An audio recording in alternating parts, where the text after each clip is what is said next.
नमस्कार दोस्तों।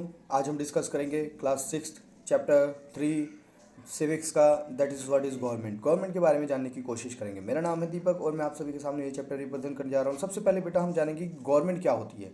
आप गवर्नमेंट वर्ड्स बहुत सुनते हो ना, कि गवर्नमेंट ने ये कर दिया, गवर्नमेंट ने सभी वर्करों के जो अनऑर्गेनाइज सेक्टर के वर्कर है उनके राइट्स प्रोटेक्ट कर रही है। गवर्नमेंट क्या कर रही है, ओनियन के प्राइस सेटअप करती है। गवर्नमेंट क्या करती है, गवर्नमेंट जहाँ पे बाढ़ आ जाती है गवर्नमेंट अपनी सहायता भेजती है। गवर्नमेंट सुप्रीम कोर्ट में गवर्नमेंट की दखल अंदाजी है। ये सारी चीज़ें आप सुनते ही रहते होंगे मेरे हिसाब से, डेली वर्ड। जब भी आप न्यूज़ चैनल खोलोगे ये सारी चीज़ें आपको देखने को मिलती होगी।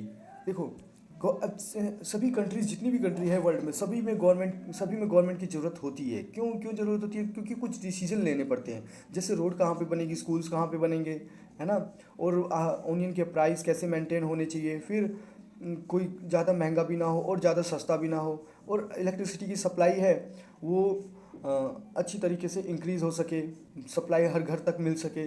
और कुछ सोशल इशू पे भी काम करती है, जैसे गरीबों के लिए काफ़ी प्रोग्राम ऑर्गेनाइज करती है गवर्नमेंट। और फिर कुछ इंपॉर्टेंट जैसे पोस्टल लाइंस और रेलवे सर्विसेज, ये सारी कौन चलाता है? गवर्नमेंट ही चलाती है बेटा। और government also has job protect, government job भी प्रोटेक्ट करती है, जो भी हमारी कंट्री में आता है ना। जो भी हमारी कंट्री में जॉब कर रहा होता है उस सभी के जॉब की प्रोटेक्ट भी कौन कर रहा होता है? गवर्नमेंट ही कर रही होती है। तो ये सारी चीज़ें कौन कर रहा होता है? गवर्नमेंट। और पीस भी मेंटेन करती है कि इंडिया में कहीं लड़ाई दंगे ना हो। ये सारी चीज़ें मेंटेन कौन करता है? गवर्नमेंट ही तो मेंटेन करती है। गवर्नमेंट देखती है कि कोई भी बिना खाए इस देश में सोए ना, उसकी हेल्थ की फैसिलिटीज़ का ख्याल रखती है गवर्नमेंट। काफ़ी कुछ, जब कहीं पे भी अगर नेचुरल डिज़ास्टर आ जाता है, जैसे कहीं पे बाढ़ आ गई, तो वहाँ पे पूरी सप्लाई, फूड की सप्लाई कौन करता है? गवर्नमेंट ही तो करती है। हेल्थ की सप्लाई सारी गवर्नमेंट करती है। जैसे सुनामी, आपने देखा होगा, सुनामी या अर्थक्वेक कहीं पे भी आ जाता है ना, तो वहाँ पे जो पीपल अफेक्ट हो जाते हैं तो उनकी मदद कौन करता है? तो गवर्नमेंट ही करती है। अगर मान लो कोई तुम्हारे साथ किसी की लड़ाई हो गई, तुम्हारा कोर्ट जो डिस्प्यूट होता है, तुम लेके जाते हो कोर्ट में, कोर्ट फैसला सुनाता है, तो कोर्ट भी कहाँ से बनता है? गवर्नमेंट से ही तो बनता है। वो भी एक क्या है, पार्ट है किसका? गवर्नमेंट का ही है। ये सारी चीज़ें आपने देख लिया गवर्नमेंट क्या क्या करती है। Perhaps you are wondering how the government manage to do all this. आपको वंडर हो रहा होगा कि गवर्नमेंट कैसे मैनेज कर सकती है और ये सारी, अगर और ये सारी चीज़ें, and why it is necessary for them to do. और इनको करना क्या ज़रूरी है गवर्नमेंट के लिए? हाँ, when human being live and work together, जब इंसान एक साथ रहता है और काम करता है तो क्या होता है? There need to be some amount of the organisation that decision can be made. जब इंसान एक साथ रहता है तो उसको एक ऐसी ऑर्गेनाइजेशन की ज़रूरत पड़ती है कि उसमें क्या हो, एक मैन हेड हो जाए जो हर तरीके के डिसीजन लेता रहे। Some rules some rules have to be made that apply to everyone, और for example there is a need of control resources to protect. कुछ रूल्स होते हैं कि सभी के लिए बनाए जाते हैं कि हमें क्या करना है, जैसे रिसोर्सेज को क्या करना है, कंट्रोल करना है। जो भी हमारी टेरिटरी में है, नहीं तो क्या हो जाएगा, रिसोर्सेज ही खत्म हो जाएंगे। उसे प्रोटेक्ट करना है ना, और लोगों को सिक्योर फील सिक्योर कराना है। Government do this on the behalf of the people exercising leadership, है ना। तुम क्या करोगे? अब तुम्हें भी चाहिए ना कि तुम मान लो 100 लोग हो तो उसमें से एक हेड तो बनाओगे ना। कम्युनिटी में रह रहे हो तो एक हेड बना दोगे तो क्या करेगा? जो भी तुम्हारी प्रॉब्लम्स है, तुम्हारी सारी प्रॉब्लम्स को सॉल्व करेगा, या तुम्हारी प्रॉब्लम्स को बताएगा। ये सारी चीज़ें हमें चाहिए हुई होती है। तो वही एक लीडर हमने बना दिया, वही गवर्नमेंट होती है। वैसे ही गवर्नमेंट बनती है, कुछ लीडर को हम चुन लेते हैं, वही सारे मिलकर क्या बन जाते हैं, हमारी एक गवर्नमेंट बन जाती है। The taking decision and implementing, अब डिसीजन ले रहे हो, उसको इम्प्लीमेंट कर रहे हो, है ना, अमंग द पीपल्स, लोगों के बीच में जो भी वहाँ टेरिटरी में रह रहा है। तो अब लेवल्स ऑफ गवर्नमेंट की जानने की कोशिश करते हैं। Now you know that the government is responsible for, आपको पता चल गया काफ़ी कुछ। गवर्नमेंट, ये सुप्रीम कोर्ट का आपको दिखा रखा है बेटा, ये दृश्य है ना, भारत पेट्रोलियम, ये सारी गवर्नमेंट की ऑर्गेनाइज है। रेलवे सेक्टर, ये सारा क्या है, गवर्नमेंट का ही ऑर्गेनाइज है। अब हम आ जाते हैं, so many things you can you so many things can you think how to manage to do all this। कैसे मैनेज करते हैं? The government work at different level. अब गवर्नमेंट क्या करती है, डिफरेंट लेवल पे काम करती है। जैसे लोकल लेवल पे करती है, फिर उसके बाद स्टेट लेवल पे करती है, फिर नेशनल लेवल पे करती है। अब लोकल लेवल पे कैसे करती है? किसी, मान लो जयपुर है, जयपुर के अंदर एक छोटा सा कोई गांव है, तो वहाँ पे लोकल लेवल, तो वहाँ पे स्टेट लेवल तो पहुँच नहीं पाएगी स्टेट गवर्नमेंट, ना ही नेशनल गवर्नमेंट पहुँच पाएगी, है ना। तो तो उस गांव की जो प्रॉब्लम है ना वो लोकल लेवल की गवर्नमेंट सॉल्व करेगी। जैसे पंचायती राज, म्यूनिसिपैलिटी है ना, ये सारे क्या होते हैं, वो लोकल लेवल की गवर्नमेंट होती है, वो उनको क्या करेंगे, सॉल्व करेंगे। वहीं पूरे स्टेट में अगर कोई प्रॉब्लम हो रही है, जैसे कि आसाम हरियाणा हो गया, तो वो कौन सॉल्व करेगा, वो सॉल्व करेगा आपका स्टेट लेवल की गवर्नमेंट। वहीं पे अगर पूरे देश में कोई प्रॉब्लम आ गई तो वो सॉल्व कौन करता है, हमारी नेशनल गवर्नमेंट, जो कि मेन गवर्नमेंट होती है ना, सेंट्रल गवर्नमेंट। तो ये क्या है, डिसेंट्रलाइजेशन इसे बोलते हैं हम, है ना, डिसेंट्रलाइजेशन ऑफ द पावर। ये बहुत ही ज़्यादा ज़रूरी है, क्योंकि हर क्या होना चाहिए, तुम ऊपर से बैठ के सबको नहीं देख सकते, तो हर एक लेवल पे छोटे छोटे आपको, हर एक गांव लेवल पे एक एक पंचायत आपको खड़े करने पड़ेंगे। वो आपको क्या करेंगे, इन्फॉर्मेशन प्रोवाइड करेंगे, है ना। तो ऐसे इन्फॉर्मेशन आपको मिलेगी, क्या ज़रूरत है, तो आप यहाँ पे चीज़ें क्या कर सकते हो, सप्लाई इजीली कर सकते हो। गवर्नमेंट अच्छे से काम करती है।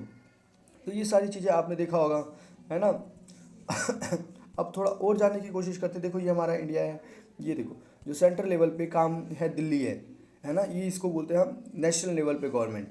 तो ये नेशनल लेवल पे गवर्नमेंट हो गई। अब हम आ जाते हैं स्टेट लेवल पे। जैसे ये स्टेट लेवल की गवर्नमेंट दिखा रहे हैं, ये आपका हो गया। देखो ये स्टेट लेवल की गवर्नमेंट है, यहाँ पे सभी स्टेट अपने अपने हैं ना, सभी सभी अपने अपने स्टेटों में क्या करते हैं, रूल करते हैं, और जो भी प्रॉब्लम होती है वो किसको रिपोर्ट करते हैं, सेंटर को रिपोर्ट करती है। तो इस मॉडल को हम बोलते हैं डिसेंट्रलाइजेशन मॉडल, है ना। आपको ये पता होना चाहिए, डिसेंट्रलाइजेशन ऑफ पावर ये कहाँ पे चल रहा है, इंडिया में चल रहा है, और काफ़ी कंट्रीज में चलता है, ऐसा नहीं है। तो ये सारी क्या होती है, और इसको हम रिप्रेजेंटेटिव गवर्नमेंट भी बोलते हैं। तो वो रिप्रेजेंटेटिव क्यों होती है, ये सारी चीज़ें मैं आपको बताऊंगा।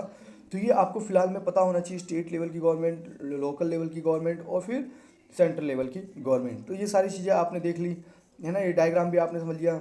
और ये डिस्ट्रिक्ट लेवल, अब ये डिस्ट्रिक्ट लेवल की गवर्नमेंट भी बता रहे हैं। डिस्ट्रिक्ट लेवल पे देखो, जैसे दिल्ली में 11 डिस्ट्रिक्ट है ना। आप उत्तर प्रदेश में चले जाओगे, आपको 75 डिस्ट्रिक्ट मिलेगी। और उड़ीसा में चले जाओगे तो आपको 22 डिस्ट्रिक्ट मिलेंगी। हिमाचल में चले जाओगे तो 12 डिस्ट्रिक्ट मिलेंगी। ऐसे कर करके अलग अलग डिस्ट्रिक्ट आपको दिखने को मिलेंगी। तो ये सारी चीज़ें क्या हो रही हैं, ये डिस्ट्रिक्ट लेवल पे काम हो रही है। तो ये क्या है, लोकल लेवल की गवर्नमेंट है। तो ये आपको पता चल गया। अब हम आ जाते हैं लॉज ऑफ गवर्नमेंट। अब लॉज एंड द गवर्नमेंट, अब गवर्नमेंट कुछ लॉज भी बनाती है, वो सारी चीज़ें हमें ध्यान में रखना पड़ेगा। ये क्या है, the government make laws, everyone who lives in the country has to follow this. Government क्या बनाती है, अब ध्यान में रखना, आपको बहुत ही इंपॉर्टेंट फंक्शन आ रहा है। गवर्नमेंट मेक्स द लॉ, है ना। और जो भी उस कंट्री की टेरिटरी में रह रहा है, जो भी इस टेरिटरी के अंदर रह रहा है ना, उसको क्या करना पड़ेगा, ये लॉ आपको फॉलो करना ही पड़ेगा। जैसे जो बोले कि नहीं हम नहीं करेंगे, नहीं फॉलो करेंगे, तो उसे क्या करेंगे, उसे सज़ा भी मिलेगी। तो जो भी टेरिटरी के अंदर रह रहा है उसे क्या करना पड़ेगा, लॉ फॉलो करना पड़ेगा। तो ये आपको ध्यान में रखना है बेटा, बहुत ही इंपॉर्टेंट है। This is the only way the government can function, और यही एक तरीका है कि गवर्नमेंट काम कर सकती है। Just like the government has power to make decision, government के पास जैसे कि पावर है डिसीजन लेने की, वैसे ही गवर्नमेंट के पास पावर है उसे इन्फोर्स करने की भी। और ये पावर आई कहाँ से, वो भी मैं बताऊंगा आपको। For example, there is a law that says the person driving motor vehicle. अब तुम बताओगे, तुम्हें जो भी ड्राइविंग व्हीकल चला रहा है, जो भी गाड़ी चला रहा है, उसके पास लाइसेंस होना चाहिए। गवर्नमेंट ने लॉ बना दिया। अब लाइसेंस नहीं होगा तो गवर्नमेंट क्या करेगी, उसके लिए फिर एक्शन भी लिया जाएगा, जेल हो सकती है, पनिशमेंट देना, पैसा भरना पड़ सकता है, ये सारी चीज़ें हो सकती है। Without this laws the government powers make decision not much use. अगर यही होगा, अगर ऐसा नहीं करेगी, पैसा नहीं लेगी, चालान नहीं काटेगी, तो क्या होगा, इससे फ़ायदा नहीं होगा, है ना, लोग फॉलो नहीं करेंगे।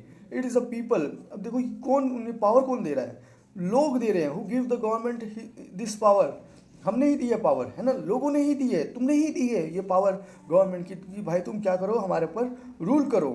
They do this through the election, और ये हम करते कैसे हैं, इलेक्शन करके करते हैं ना। They vote for a particular person to elect them and elect them. हम क्या करते हैं, एक पर्टिकुलर पर्सन को देखते हैं, हमें पसंद आता है, हम उसे क्या करते हैं, वोट दे देते हैं, और वो उसे इलेक्ट कर लेते हैं, और वही हमारे ऊपर क्या आ जाता है, गवर्नमेंट हमारे ऊपर बन जाता है। मतलब वही हमारा क्या बन जाता है, रिप्रेजेंटेटिव बन जाता है। Once elected these person from the government, एक बार जो इलेक्टेड हो गया, अलग अलग जगहों पे वो सारे मिलके क्या बना देते हैं, गवर्नमेंट बना देते हैं। In a democracy government has to explain its action and defend decision to the people.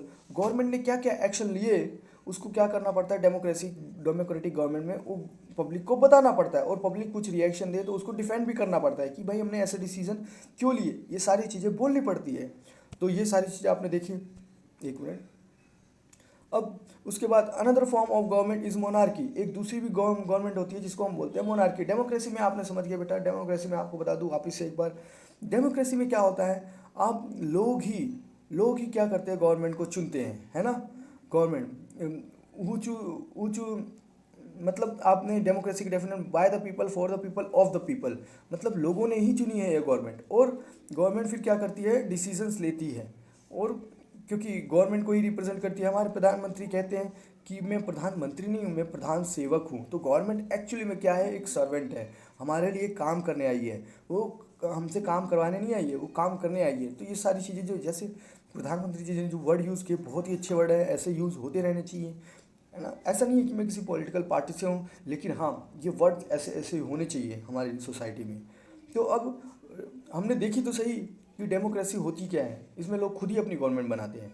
अब दूसरा है एक मोनार्की, द मोनार्क, और राजा और रानी जो हम देखने को मिलता है किसी देश में, राजा, पहले इंडिया में भी राजा होते थे, क्या उन्हें लोग चुनते थे? नहीं, ऐसा नहीं था। Has the power the make decision and run the government, इनके पास भी पावर होती है कि डिसीजन ले सके और गवर्नमेंट को चला सके। The monarch may have the small group of people to discuss matter but the final decision making power remain with the monarch. वो छोटे मोटे ग्रुप ऑफ पीपल रहते हैं और वो क्या करते हैं, डिसीजन लेते रहते हैं, है ना, लेकिन फाइनल जो उसकी इम्प्लीमेंटेशन की डिसीजन लेना होता है ना, कि ये बनेगा कि नहीं बनेगा, लॉ बनेगा कि नहीं बनेगा, ये होगा कि नहीं होगा, वो डिसीजन किसके हाथ में होता है? ऑब्वियसली मोनार्क के हाथ में होता है। Unlike a democracy, king and queen do not have explain their action और डिफेंड डिसीजन दे मेक। ये सारी चीज़ें होती, उनके अलावा कोई ये सारी चीज़ें नहीं कर सकता है। तो ये टाइप ऑफ गवर्नमेंट मैंने बता दी ना आपको कि दो टाइप की गवर्नमेंट होती है, एक डेमोक्रेटिक और एक मोनार्क गवर्नमेंट होती है। ये सारी चीज़ें आपने देख ली। अब आप इसको डिस्कस कर सकते हो। देखो एक ये भी चीज़, ये जो है ना, ये इंपॉर्टेंट है, इसको आपको पढ़ना चाहिए। देखो नाउ इन द वर्ल्ड, आप देखोगे इन द वर्ल्ड में देखोगे तो government willingly share power, government क्या करती है, इस पावर को शेयर करती है। All over the Europe and USA women and the poor have had to fight for the participation, मतलब गवर्नमेंट में पार्टिसिपेशन के लिए जो वुमेन थी, गरीब लोग थे अमेरिका में और ब्रिटेन में, यूएसए में और ब्रिटेन में, वहाँ पे यूरोप में, वहाँ पे लोगों को बहुत फाइट करनी पड़ती थी पार्टिसिपेशन में आने के लिए। किसको? गवर्नमेंट को और वुमेन्स को। तो बहुत ज़्यादा वो क्या करते थे, स्ट्रगल करते थे। और अब और भी आप जान देखो, स्ट्रगलिंग टू वोट, इनको वोट देने का अधिकार नहीं था, है ना। स्टैंडिंग और फर्स्ट वर्ल्ड वॉर में क्या हुआ कि जब सारे सैनिक लड़ाई में चले गए तो वहाँ पे वुमेन्स को बुलाया गया कि क्या करो, वहाँ पे आके तुम काम करो। तो उनको बाद में सफरेज, वुमेन्स क्या चाहती थी, सफरेज चाहती थी ना, कि हमें भी क्या होना चाहिए, वोट डालने का अधिकार होना चाहिए, इसीलिए। और गरीब भी चाहते थे कि वोट डालने का अधिकार हो।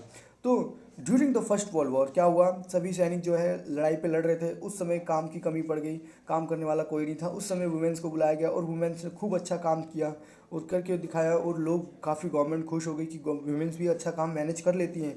तो उन्होंने एक हिस्ट्री क्रिएट कर दी, है ना, कि ये तो हमने फालतू का एक स्टीरियोटाइप डेवलप कर दिया, जो कि हमने पहले चैप्टर में इससे पढ़ रखा है। स्टीरियोटाइप क्या होता है कि वुमेन्स काम नहीं कर सकती, वुमेन हार्ड वर्क नहीं कर सकती, वुमेन ये नहीं कर सकती, हमारा एक गलत स्टीरियोटाइप था। तो ऐसे कर करके वुमेन क्या है, कैपेबल है, उनको ऐसा लगने लगा। सो बिगन तो हमें क्या करना चाहिए, इनको इक्वालिटी देना चाहिए, ऐसा गवर्नमेंट के दिमाग में आने लगा। तो फिर गवर्नमेंट ने इनको इक्वालिटी, उनकी डिमांड को क्या किया, एक्सेप्ट किया। हालांकि इनकी काफ़ी राइट्स हुए, लोगों को मारे गए, पीटे गए, काफ़ी हुआ, ये तो हर जगह होता है बेटा। फिर धीरे धीरे क्या हो गया, अमेरिका में 1920 में वुमेन को वोट देने का अधिकार मिल गया, और यूके में 1928 में वुमेन को अधिकार मिल गया। ये सारी चीज़ें हमने देखी। तो बेटा अब इंडिया में क्या है, इंडिया में तो बेटा जैसे 1947 में जब बी आर अम्बेडकर जी ने बोला कि सबको क्या होना चाहिए, वोट देने का अधिकार होना चाहिए, जो भी अडल्ट है एक सर्टेन एज पे है, तो लोग हंसते थे कि भाई इसको पता नहीं है, अमीर लोगों के पास ज़्यादा एबिलिटी होती है वोट देने की, और मतलब उनको इलेक्शन लीडर चुनने की, और गरीब लोगों के पास तो कुछ होता ही नहीं है। तो भाई कोई भी कंट्री बोलते हैं कि बिना, अगर आपने किसी को पूरा वोट देने का अधिकार नहीं है तो वो कंट्री डेमोक्रेसी कैसे हो सकती है भाई। और इस बेस पे डिस्क्रिमिनेशन गांधी जी बोलते थे। गांधी जी क्या बोलते थे, मुझे हैरानी होती है कि जिसके पास पैसा है उसको वोट देने का अधिकार है, लेकिन जिसके पास कैरेक्टर, अच्छा चरित्र है, अच्छी पर्सनालिटी है, अच्छा बोलता है, अच्छा बैठता है, सिर्फ पैसा नहीं है उसके पास, उसको वोट देने का अधिकार नहीं है। ये कैसा है। पैसे वाला तो गवर्नमेंट खरीद सकता है, लेकिन ये तो गवर्नमेंट बना सकता है ना, अच्छी खासी अच्छे इंसान को चुन सकता है। तो ये सारी चीज़ें क्या थी, थोड़ी थोड़ी डिस्करेज करती हैं लोगों को, लेकिन हाँ चलो अब क्या कर सकते हैं। अब डेमोक्रेटिक गवर्नमेंट के बारे में हम और जानने की कोशिश करते हैं। India is a democracy. India क्या है, एक डेमोक्रेसी है। This achievement is the result of long and eventful struggle of India's people। ये बहुत ही लंबे समय तक लड़ाई करी और काफ़ी स्ट्रगल किया इंडियन के लोगों ने, तब इन्हें जाके ये गवर्नमेंट मिली। There are other places in the world where the people have also struggle to have a democracy.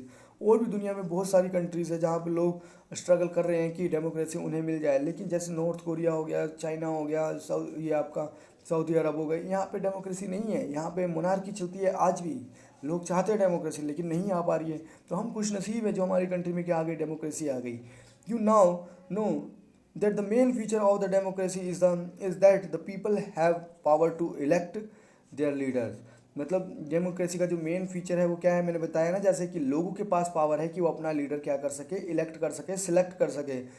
So in sense of democracy is rule by rule by people, है ना। The basic idea is that people ruling themselves. मतलब इसका मतलब क्या हो गया, people अपने आप को ही रूल कर रहे हैं, क्योंकि वही तो अपने में से एक लीडर को चुन रहे हैं। उन्होंने चुना तो अपने लिए ही चुना ना, तो अपने को ही रूल करवाने के लिए चुना। Participating in the making these rules, ये सारी चीज़ें हो गए। अब गवर्नमेंट, तुम अगर कोई भी देश में कानून बन रहा है तो तुम भी उसमें पार्टिसिपेशन ले रहे हो। कैसे, इनडायरेक्टली ले रहे हो, लेकिन कैसे ले रहे हो, क्योंकि मान लो कोई रूल बना हुआ, ट्रिपल तलाक का रूल बना, और तुम्हारे एरिया से तुमने इलेक्ट किया था किसी को, तो वो गया, उसने इसके पक्ष में वोट डाल दिया, तो ये किस, तुम्हारे थ्रू ही तो गया ना, इनडायरेक्टली तुमने ही तो वोट डाला ना इसमें, क्योंकि भाई ये भी तो तुम्हारा ही रिप्रेजेंटेटिव है। तो ये सारी चीज़ें हो रही है। Democratic government in our time are usually refer to as representative democracy. ये हमारे क्या है, रिप्रेजेंटेटिव डेमोक्रेसी है। वही चीज़ मैंने बताई, वही क्या है, हमारे क्या है, रिप्रेजेंटेटिव। तो यही बोलते, इसे ही बोलते हैं हम क्या, representative democracy. In representative democracy मैंने बोला हम पीपल जो है डायरेक्ट पार्टिसिपेट नहीं लेते, लेकिन क्या होता है, उनके रिप्रेजेंटेटिव जाते हैं, है ना, जिनको हम इलेक्शन में चुनते हैं, वो वो हमारी चीज़ों को क्या करते हैं, रिप्रेजेंट करते हैं, हमारी डिमांड को क्या करते हैं, रिप्रेजेंट करते हैं। ये एक इलेक्शन का कैंपेन का सीन दिखाया हुआ है, ज़्यादा कुछ नहीं है। अब sorry, decision for the entire population. These days government cannot fall itself democratic unless it allow what is known as a universal and franchise rate. This means that all government in the country are allowed to vote। मतलब सभी जो भी adult है इस दुनिया में, country में, sorry, जितने ऑल अडल्ट है ना कंट्री में, उन सभी को क्या है, वोट देने का अधिकार है। तो ये इंडिया ने इंश्योर कर दिया। तो ये बहुत बड़ी बात है इंडिया के लिए। But it was not always like this. ये हमेशा नहीं होता। Can you believe that there was a time when government did not allow women and poor to participate in the election. लेकिन ऐसा बहुत बार हुआ है कि जब गवर्नमेंट ने गरीब लोगों को और औरतों को पार्टिसिपेशन नहीं देने दिया इलेक्शन में। तो in their earliest form government allow only man on property where the educated and were educated to vote. जिसके पास अच्छी खासी प्रॉपर्टी होगी, जो अच्छा खासा पढ़ा लिखा होगा, उसी को ही वोट देने का अधिकार था पहले। तो this mean that the women and poor, और आदमी, गरीब आदमी और औरतें, वो क्या कर सकती हैं, जिनके पास प्रॉपर्टी होती नहीं है, जो अनएजुकेटेड होते हैं, है ना, उनको कोई गवर्नमेंट में पार्टिसिपेशन लेने का हक ही नहीं था। The country was govern by the rule and regulation that these few man made. तो गवर्नमेंट रूल करती थी किसके, कुछ जो 3-4 गिने चुने आदमी हैं जो अपने आप में गवर्नमेंट बना लेते थे, उसी से क्या करती थी, कंट्री चलती थी। In India before independence only a small minorities was allowed to vote. India में भी क्या था, स्मॉल छोटी सी माइनॉरिटीज़ को ही वोट देने के लिए अलाउ किया गया था। And therefore came together to determine the faith of majority, अब धीरे धीरे क्या हो गया, हम मेजोरिटी पे विश्वास करने लगे। Several people including Gandhi ji were shocked at the unfair, ये सारी चीज़ें मैंने बता दी ना, गांधी जी शॉक हो जाते थे अनफेयर इलेक्शन के थ्रू, कि कैसे हो सकता है कि वीमेन को अलाउड ना हो। ये सारी चीज़ें क्या है, this is known as a universal adult franchise. तो गांधी जी बोलते सभी को क्या होना चाहिए, वोट देने का अधिकार होना चाहिए, तो इसको हम बोलते हैं universal adult franchise. Writing, Gandhi ji एक जनरल लिखते हैं जो कि यंग इंडिया जिसका नाम है 1931 में, उन्होंने बोला कि I cannot possibly bear that the idea of man who got wealth should get the vote, उसको वोट देने का अधिकार है, लेकिन जिसके पास अच्छा कैरेक्टर मिला हुआ है उसे, और वेल्थ नहीं है और उसके पास अच्छी खासी पढ़ाई लिखाई नहीं है उसकी, तो क्या उसको अधिकार देने का अधिकार, वोट देने का अधिकार नहीं है? ये कैसी बातें है। गांधी जी इन चीज़ों पे बहुत तरीके से बोलते थे और सोचते थे, काफ़ी चीज़ें वो फेस भी करते थे। तो ये सारी चीज़ें हमने देख ली है बेटा। चैप्टर हमारा यहीं पे ख़त्म हो गया है। कुछ क्वेश्चंस हैं जो मैं आपको एक दो क्वेश्चन चलो डिस्कस कर देता हूँ, फिर हम आगे क्वेश्चन में आगे देखेंगे। तो हम, what do you understand by the words government, government से आप क्या समझते हो? मैंने आपको गवर्नमेंट के बारे में काफ़ी कुछ बताया था, जो लॉज बनाती है ना, और लॉज बनाने के बाद उसको इन्फोर्स करने की ताकत भी रखती है, वही होती है हमारी गवर्नमेंट। तो list 5 ways in which you can government affect your life, daily life, government कैसे तुम्हारी डेली लाइफ को अफेक्ट कर सकती है, बताओ। पेट्रोल का रेट बढ़ा दे या प्याज का रेट बढ़ा दे, ये सारी चीज़ें कर सकती है government. Y do you think, और भी बहुत सारी चीज़ें कर सकती है, वो आपको बताना है। Why do you think the government need to make rules for everyone in the form of laws, government को क्यों जरूरत पड़ती है? अगर बेटा नहीं बनाएंगे तो क्या होगा, एक अनसर्टेनिटी क्रिएट हो जाएगी सोसाइटी में, लोग यहाँ से वहाँ घूमने लग जाएंगे, लोग किसी की बात नहीं सुनेंगे, ये सारी चीज़ें आपको देखने को मिलेगी। तो name the 2 essential feature of the democratic government, democratic government के 2 इसेंशियल फीचर क्या है, गवर्नमेंट कैसे चूज होती है, ये सारी चीज़ें आपको बतानी है। What was the suffrage movement, suffrage movement मैंने बताया इंग्लैंड, और आपको देखो यूरोप और यूएसए की बात करी है मैंने, है ना। व्हाट इज अकम्प्लिश, तो ये सारी चीज़ें आपको देखनी है, और ये एक बार आपको क्वेश्चन देखना है बेटा। तो आज के लिए इतना ही है। अगर आपको कोई भी डाउट होता है तो प्लीज़ कमेंट सेक्शन में कमेंट करके आप मेरे से पूछ सकते हो, है ना। और प्लीज़ इस चैनल को शेयर कीजिए, सब्सक्राइब कीजिए और लाइक कीजिए। Thank you very much.